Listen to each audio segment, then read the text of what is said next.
he can play this game any way he wants. I think we're going to see a special performance. If the Eagles are good enough to beat us, we got to be ready for that. The goal is to get to a point where we can get rest. We can try to earn it. And we got to physically prepare and train for this, because when you get to that point, this is the situation we're in, and we're going to take it on and we're going to beat it. All right, Bobby, welcome back to the Whoop Podcast. Great to be here, man. I mean, it's always a thing we're looking forward to, and we want to make it an annual thing. We just got to make it to the Super Bowl. I mean, it's pretty amazing if you just pull, zoom way out. The fact that, every year we're doing a podcast about going to the Super Bowl. It's pretty wild.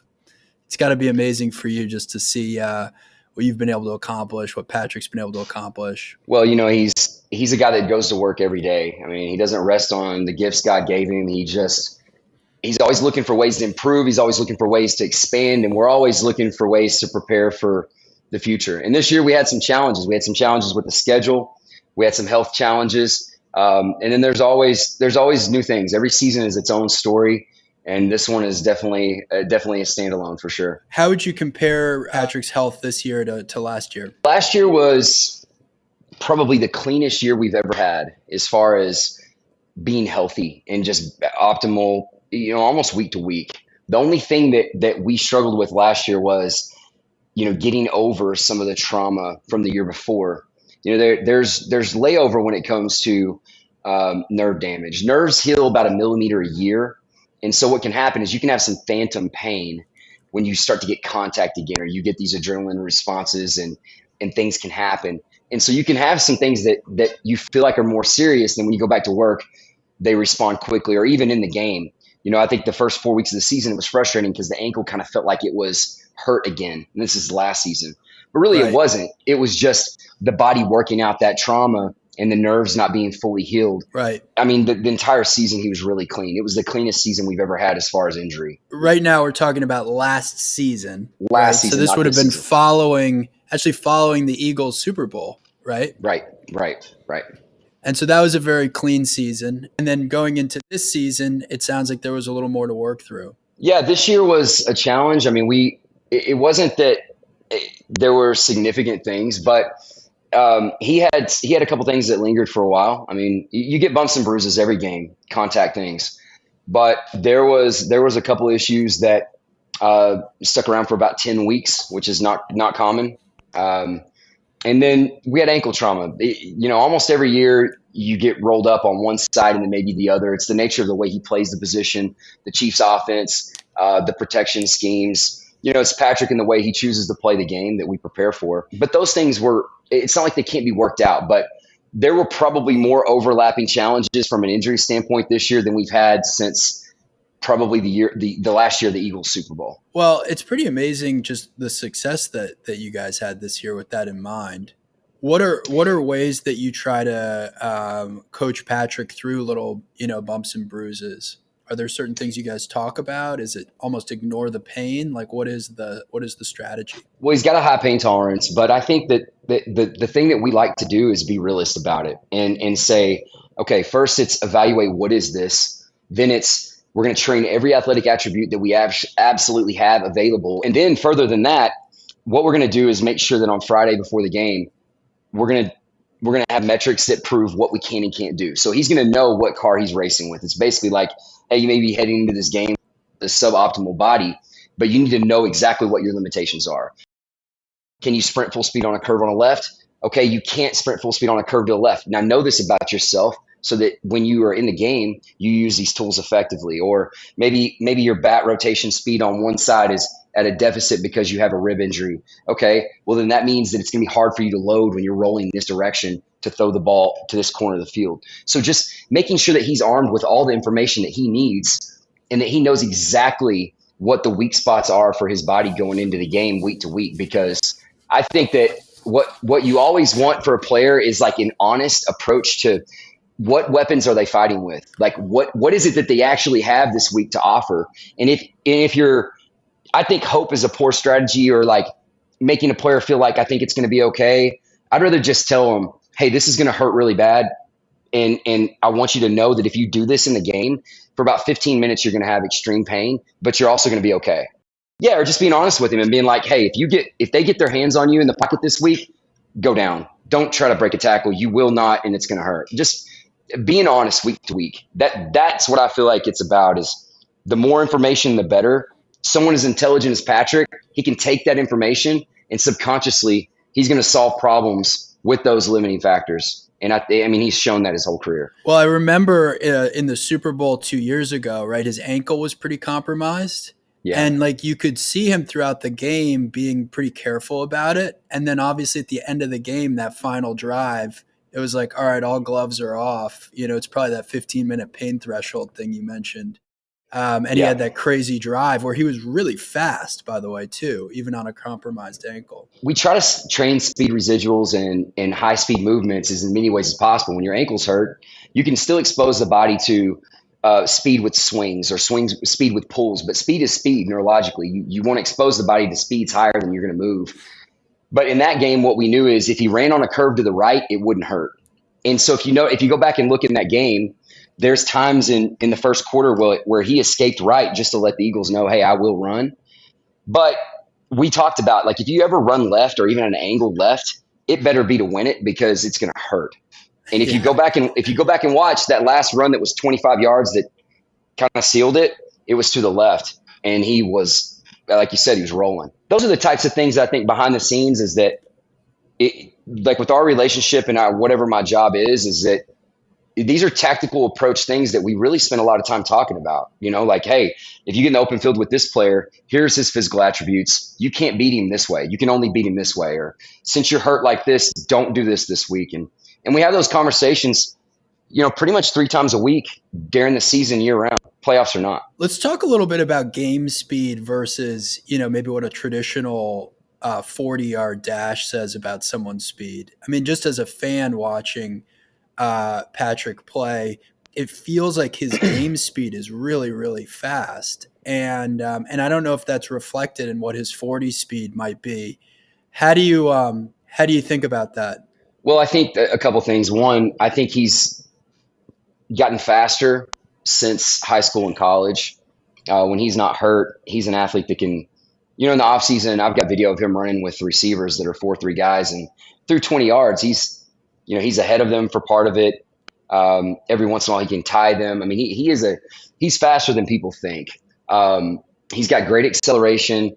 He can run on a curve at about 103% of his straight line speed, that's really abnormal. You don't have to take my word for it. You can go watch the film. If we talk about it week to week, like you can beat this guy on a curve, put him on a curve. He can't run with you. He's aware of this attribute that he has. So when you say 103%, you're saying he's actually faster running on a curve than on a straight line? A slight curve, yeah. If I want him to hit a max miles per hour with the GPS device, if I want him to get an exposure that's 8%, 95%, I have to put him on a slight weave, or he can't get there. It's an anatomical thing. It's a physiological thing. It's the way he's made. It's his injury history. It's his physiology. Although in a way, if you think about a scrambling quarterback, it's almost better to be faster on a curve than in a straight line, right? I would certainly agree with that. I mean, and he's built his game around his physical traits. And I think that's what's one of the most brilliant things about him is he hasn't tried to be anyone else when in playing this position. He plays it as only he can. And then my job is to identify these traits and just try to nurture them the best that we can and keep those things viable regardless of his injuries. Now, you also wrote that he can run backwards at close to 90% of his max speed. That seems extremely fast. Well, he's not a track athlete. It is fast, but it's not elite from a standpoint of the fastest people in the world. For someone to be able to run backwards at 16 and a half, 17 miles an hour when their fastest forward is around high 20s, 21. That's really uncommon, and he can run a backwards fly 10 as fast as he could do like a 3-point stance, 10-yard forward, which is crazy. Meaning he could build up for 15 to 20 yards and then I could gate him for 10 backwards. And that would be the same as if I made him put his hand in the ground and do a start 10. And it's really uncommon. But I think when you watch him play, if you were to look and say, oh, why is it that he outruns people on the football field? He's not that fast. Well, I can objectively show you Why? It's because every direction you try to move as a defender, he's probably faster than you truly, he's probably faster than you unless you're running in a straight line. I just think that he's got this unique speed profile and from a vector standpoint, every angle that you can move at, Patrick is faster than everyone on the field 95% of the time. And there are times that we play opponents that I know there's not a match for him on that defense, and he knows that too. And then there's times where there's a couple guys that can match him, and he's just got to be careful and pick his places. I remember you saying something to the effect of like some guys you want to run at and some guys you want to run away from. Right. The faster they are, the more you want to run right at them, because once you pass them, you've got that, it's over with. You never want a speed athlete in pursuit of you, because that's the easiest way to get tackled or even get hurt. It's like two trains. You just want to pass right at it. If it's a strength athlete, distance yourself. They're not going to be able to get you. If it becomes a movement problem, you're going to solve it better than they do. But if you got a guy that can run and move and he's an athlete, it's best to go right at him. I mean, that we identified some people in this last matchup, and I thought it worked out really well.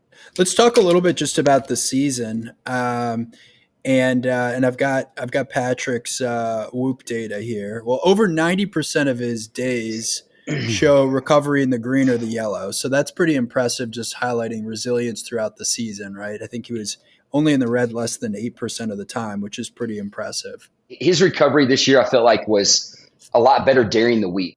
You know, what we saw as far as trends, I feel like a few years ago it was horrible starting, waking up on Monday morning, and then it kind of got better as the week went on. And what we've noticed is as he's gotten older and as his life has changed, and professionally, I think we've dialed some things in, he actually hits more green recovery days on those Tuesdays, Wednesdays, Thursdays than he ever used to. In fact, we hardly ever saw it. And I think that is a really positive thing. And you and I have talked about some theories about some of these game day numbers. But what I feel like is that, just like in years past, it's really, really hard for the body to not follow the psychology of the mind and knowing that, hey, this game that we're playing in week 3 is not the Super Bowl. So, me knowing that, him knowing that, the recovery scores are going to reflect the hormonal responses, period. And there's that flow state component.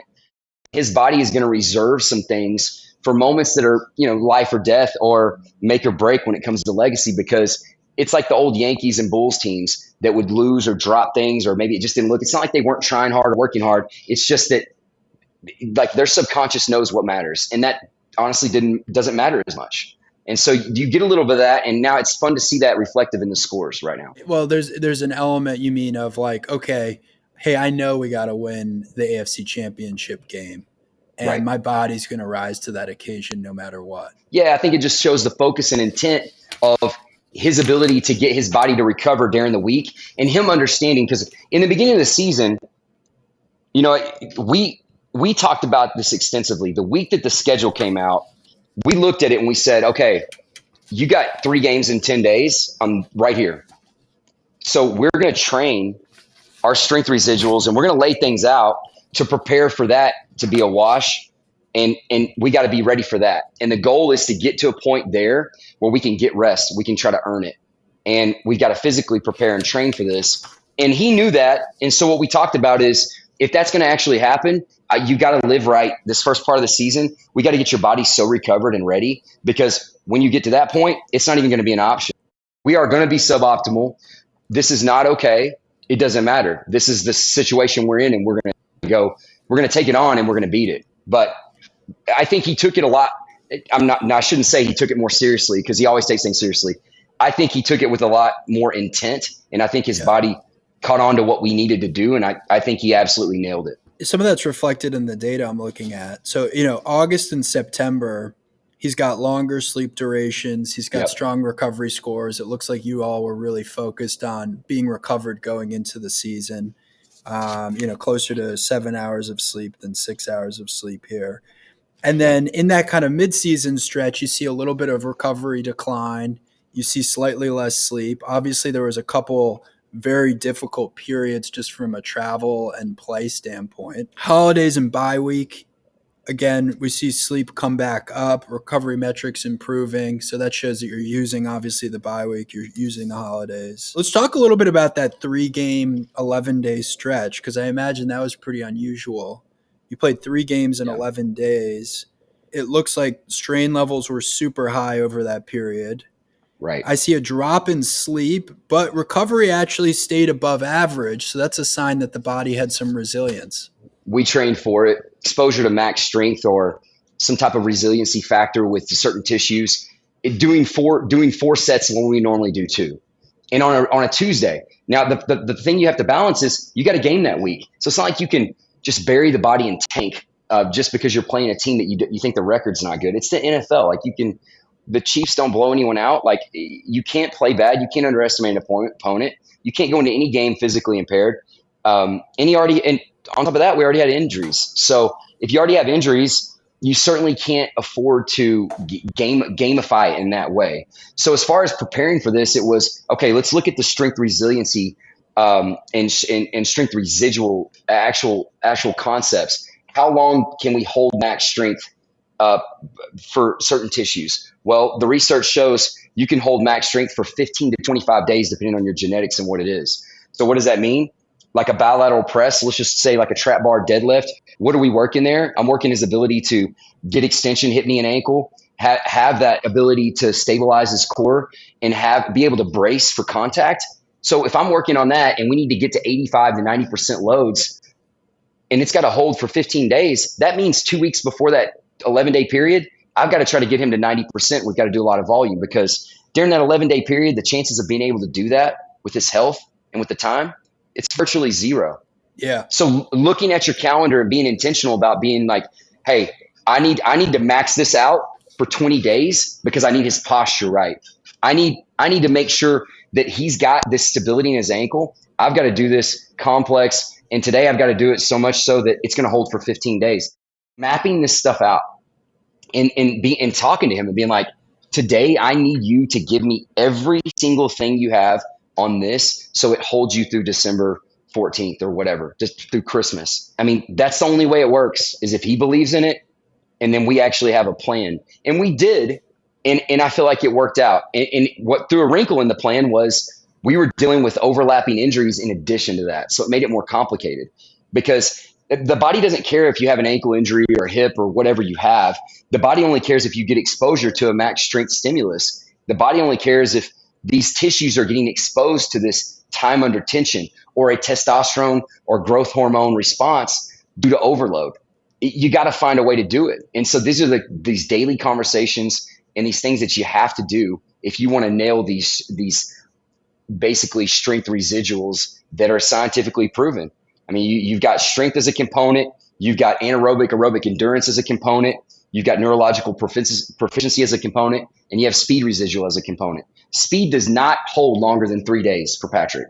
It's gone. Not completely, but if you want him to run at max speed or move at max speed, he can't just go out there after doing yoga all week. I mean, he's going to look lethargic. It's not something in his genetics. So how do you do that when you have an 11-day stretch in 3 games? Basically, I'd have about 11 minutes a week in those 3 weeks to get him to move as fast as possible. And when I got to about 12 or 13 minutes, it's too much volume and it's over. So you just gotta pick your places, but you still have to hit your marks, and that's the job. And he knew it. We had a plan. That's really interesting. So you're saying essentially, look, Patrick's max speed is something that needs to be tested at least within that 3-day window of a game for him to 100%. Feel like or for his body to be able to move like that during a game. Yeah. And if you've got an 11-day window, or not window, but an 11-day stretch with 3 games, you have to make sure that you find those slots to get him to that max speed, but you're trying to do it at what I would call maybe a low overall volume or time of intensity, so to speak, so that there's no residual effect, essentially. Yeah, I mean, in that stretch, we went into what we call playoff mode. Playoff mode means, and he knows, means 1 set on everything, less than 3 reps. And so psychologically, you got to wear it till next week. I mean, you knew that. The other thing you have to consider is, look, the game is speed too. So I'd have to watch the games and look and say, I mean, I think he's moving fast enough that can constitute our full speed movement for the next, I don't know, 3 days. But then if you go back and look at those games, he didn't really move much in those games. And I think that was intentional. There was some pain, but also I think he knew what he was up against. And so he didn't try to scramble or run unless he had to. So I didn't really get to use the game as my speed work. Right. In a conventional situation, when I first looked at this in the beginning of the season, I thought, well, he's at least going to get out and try to hit a max speed at least one time a game during this. So maybe I can get away with that and we can just focus on the other. But I wasn't able to do that. But due to the situation, for whatever reason, the game plans and how it just played out, we had to find a way to implement it, into the workouts. It's fascinating. Now, at the end of the season, there was a little bit of like, a lull, so to speak. How did you think about using that period? Obviously, the Chiefs had secured the bye and the home field advantage. That is the best situation for me that you could ever have because from my standpoint, now I get to go look at his physical attributes and basically like a video game and be like, I want to do this, and this before the playoffs. And then he knows that he doesn't have to be good on a Sunday. So if you take that, I know that you don't have to be good on a Sunday for 4 weeks almost. So now I get to try to I wouldn't say develop, but nurture traits that I think are going to be important for the playoffs, which in my mind, I want him to feel like if he needed to carry the ball 20 times in a game in the playoffs, then his body is ready. I want him to feel like if he needs to be the fastest he's ever been in his life, then he has it. I want him to feel like he can take bigger hits, that he can do more things because in the playoffs, it's a do whatever it takes mentality. And I need his body and his physicality to match that mindset. And if it does, it's going to elevate his confidence, but it's also going to elevate his hormonal responses to adrenaline and all these other things because an athlete knows what they're doing, meaning physically, they know their capabilities. A guy can't lie to himself at the end of the day about his shape or his strength or his speed. Deep down they know, and you can see that confidence out there. So when I knew we had that 4-week stretch, we talked about it. All right, we're gonna go get the deadlift back up to this 95%. Like, you ready? Yeah, so we built up to it. We're doing threes with 575 pounds. We're doing he's out there sprinting, and we're looking to gate it. We're looking to hit top speeds. We're looking to can we run this curve the fastest we ever have in your entire career? Every single thing that we want to do, we want to hit a PR for your entire life before the first playoff game. And we probably hit, I'd have to go back and look, I think 6 personal records for his entire career before the first playoff game that he played in. So you're talking about a complete turnaround from dealing with overlapping injuries across that 11-day stretch to now he might possibly be physically the best he's ever been from a standpoint of body fat percentage being right where I want, weight being right where I want, his speed being where I want, his strength being where I want, stability, posture, loading patterns with his feet, all the things from a technical standpoint, throwing that we work with his throwing coach. It's just there's so much that you can do when you get that opportunity. I cannot over communicate how much of a advantage that is to secure that 1 seed and be able to focus on physical development for the last month. It's everything. Well, it's obviously working. I mean, that's kind of the amazing thing is like it's obviously working, and I'm just really happy for you guys that you found like this unbelievable system. Now, obviously, there's your body being prepared, and that's a huge piece of this. The Chiefs have won 17 straight games with one possession. That's one possession or less from a score standpoint, which just at face value is a crazy statistic. I mean, that shows like a true winner gene, if you will. Yeah. You see this rarely over time where there's certain teams that it feels like winning is part of their skill set. And the Pats had it for periods. And I mean, I have to go back to like, Jordan's Bulls and stuff, but there was like a switch that somehow at the end of the game, everyone could kind of feel this team's more likely to win. I felt it again watching the Bills game, even when it, on paper, it looked like a coin flip. You just kind of felt like the Chiefs were going to win. And I'm curious, what do you see in Patrick that embodies that winner winner gene, and what do you feel like the Chiefs have? Yeah, I mean, I think it's a top to bottom culture thing. Like your ethos, your culture is a spirit of the culture that surrounds you and then within yourself. And I think that it's just you got this situation where you got a Hall of Fame coach, you got a great GM, you've got all these people that play roles. You even have people in this organization that actually make each other better because they're just different and they bring out the best in each other. And I just think that we are all living in a really, I don't want to say lucky, a very fortunate situation. And Patrick's the key to all of it. And the reason is because his mentality is this, he's just always got this belief and positivity, right? And you talk about this Winergy and all this, but really what it comes down to is I think Coach Reed and Patrick are similar in that you mitigate risk until it's time to take risk. And they just live this way. So at the end of games, it's like, okay, this is what we have. Now we need to do this. And I feel like that they're both this way. And Patrick, you just see it in his face. Like, this is going to work. I want to do this now. Now's the time to do it. I didn't think I was going to have to do this. Let's do this now. And I just see it. I can see it in his eyes. I can almost tell sometimes before the play, I think he's already decided what he wants to do, or I think this is about to happen. I can see it. But I believe that he has this ability to inspire belief with people around him because it's real inside of him. It's contagious. I know that. And I feel like Coach Reed has the same thing about him. So it's just an awesome thing to watch. I'm sitting and I'm watching him, and it doesn't ever surprise me. I really wish I could, kick back in the third quarter more and relax, but it's just that's not the card that I drew. That's all right. One thing that's amazing is just the overall strain of playoff games. I mean, his playoff games are at a 20.5. I was asked about just the strain score recently, but for people who aren't familiar, 20.5 is extremely high. I mean, the scale's at a 21. It gets increasingly hard to go up. When people on Whoop run marathons, just as a data point, like it tends to be like a 20.0, 20.2. So the fact that he's putting this like equivalent of more than a marathon on his body during a playoff game is pretty fascinating, I think. Yeah, and I think like we've talked about in years past, his high stress points are typically before the play, or a lot of times when he doesn't have the ball because he's trying to figure out what problem do I have to solve. Okay, like if they get this first down, then that means I might have 2 minutes, or if they score this touchdown, I've got to do this. We're not going to go for field goal. We're going to go for this. So I think the anticipation of, okay, what situation am I going to be in so I can decide how I'm going to be? I think that's I wouldn't say anxiety, but that's the thing that's driving a lot of that strain score is him waiting to know what he's got to deal with, him waiting to know his current problem.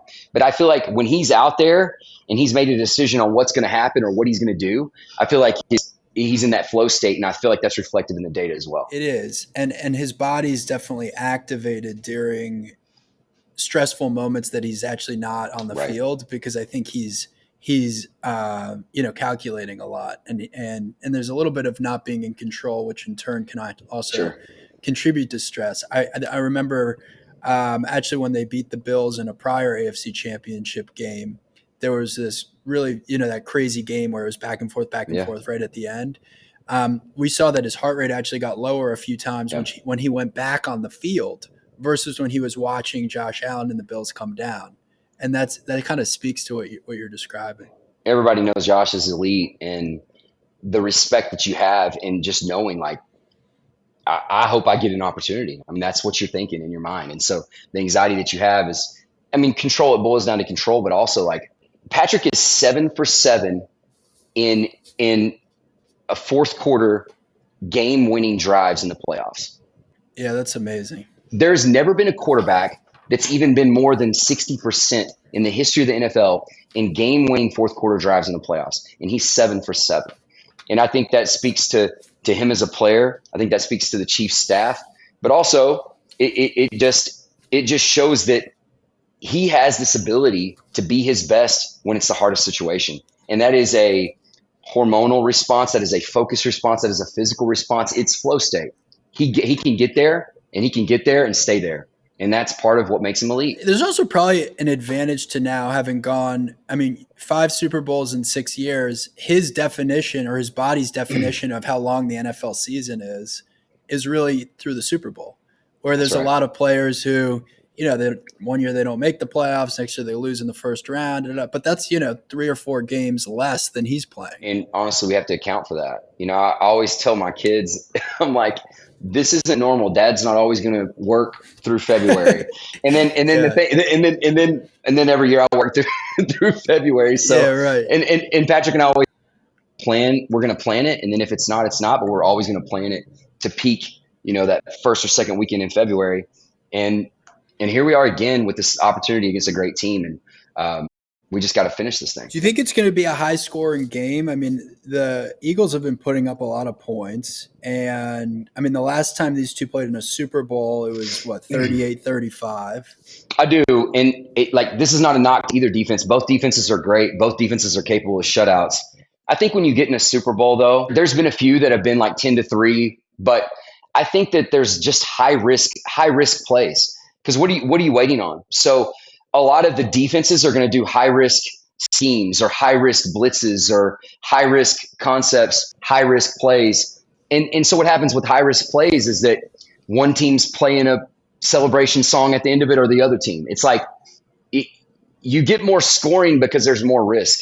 So I tend to believe that there's going to be more points scored, but I still think it's going to be really good defensive football. And I think that there's going to be turnovers that are extreme, probably. If we have them, I hope it's less than the other. But it's part of this game. Stick to your plan and know what you know when things get crazy, because they are going to get crazy. I mean, last year in the 49ers game, we looked like we were down and out. I mean, there's been a couple of years where it's like that. Stay level and know what you know. You've got your best shot. And at the end of the game, whoever makes the plays, like, they win it, period. I listened to Tom Brady talk about how the Super Bowl is kind of its own game in a sense, because in a way it feels like 2 games because halftime is so long. Yes. And also there's so much anticipation for the game that you're like really amped up before the game starts. So that in itself feels like you're putting a lot of stress on the body. I'm curious if you and Patrick have talked about that sort of feeling of how to prepare for the first half and the second half, given that it is sort of these 2 different games and how long halftime is. Yeah, it is definitely a strategic component to this. If you don't acknowledge it, it's likely going to be a deficit or a hole for you or missed opportunity, or it can affect you. So as the years have gone on and these opportunities, we've gotten better at a systems approach to this. We've gotten better at a systems approach to the actual week you have to do the media there. It is different. I mean, it's an entirely different season. We look at this as a different season. We won the AFC. That season's over. This is a different season. And so how do you approach this is you've got these 2 weeks, right? And then let's go all the way to the game. All right, the game. The pregame is going to be different, more restricted on the field. There's going to be more things going on down there. You've got you could have any kind of restrictions you don't even know till you get out there with the media, with the field. And yes, you're going to be able to do your things, but it is going to be different. You might have to wait in the locker room, 25 minutes longer than you normally would after your normal pregame routine, which people don't talk about. Is the opening ceremonies are longer, a lot longer. And then when you get out there on the field before kickoff, it's probably 2 times as long between the national anthem and all these other things. I mean, they do 2 more breaks. They got to interview all these people. It's insane. And then the TV timeouts a little longer. Halftime's insane. So what are your strategies at halftime? Well, it depends on the state of his body. But typically, there's going to be some things to keep his body warm. Your neurons need to stay warm, or you're going to have a hard time hitting top speed, in the third quarter. But you also don't want to be tired. Now, from a nutrition standpoint, you got more adrenaline, more anxiety. Whatever caffeine you have that day, you got to do 1.5 times the amount of water to replace that from a hydration standpoint. We're in a dome, okay? So if you're in a dome, your body starts to evaporate. You start to lose water quicker, so you dehydrate quicker, like being in an airplane. So these are considerations. I mean, every single thing is a mark to look at. Every single thing is an opportunity. We know that Tom Brady knew this. So, yeah, there are strategies in place. It's going to depend on where he's at in the state of his body and what the first half looks like, what he's going to do at halftime. Also the game plan and, whatever. But definitely some strategies in place and what I call menu options of like, hey, here's 1 option, here's 2 options, here's 3 options. Pick one, depending on this. He always makes the right decision. And I'll tell him, if you don't know what to do, pick one and just have like go all in and know it's the right Just commit choice. to it. Yeah, Yeah, commit to it. basically, like I like all three. Pick the one that you feel is best at that moment, and he does a Yeah. great job. Well, look, man, it's exciting. I have to say, I'm pumped for you guys. It's a beautiful moment in the history of sports to go for a three-peat in the Super Bowl. So it's just exciting. Last year we talked about how I thought that we were going to see a special performance from him, and that I could see it in his body. I could see it in the way he was, carrying himself. And I think that that's what happened out there. I think that this year he's in a better place physically. I think than even last year, even though his body was clean last year, it's made this recovery this year, and where he was at in this last game and what we saw from him was, I feel like, an aggressive style that's different than we've ever seen. We've seen these goal line carries this year and this physicality. I think we got an opportunity in this game to expand on that. It doesn't mean that it's going to look like that, but I feel like he's at a place where he can play this game any way he wants. I think we're going to see a special performance, and we don't control the outcome. The Eagles are good enough to beat us. The Eagles are a good enough team to win a Super Bowl, and so we want their best. We let the chips fall where they may, and like his job is to play the best he can with what he's got and try to go win. But I just feel like we're gonna see a special performance again, and in all arrows point to us seeing the best Patrick Mahomes that we've ever seen. Super excited. Obviously rooting for Patrick and the Chiefs. And as always, Bobby, it's a pleasure getting to catch up with you, man. I mean, it's awesome to continue to learn about the data and some of these hormonal responses that we talked about, and we'll see how it goes. We're always open to learning, and that's what Whoop is all about. Is we learn and we adapt, right? Well, thank you for being on Whoop for so long, and obviously super grateful that you and Patrick use it. Absolutely, man. All right, wishing you the best. Go Chiefs.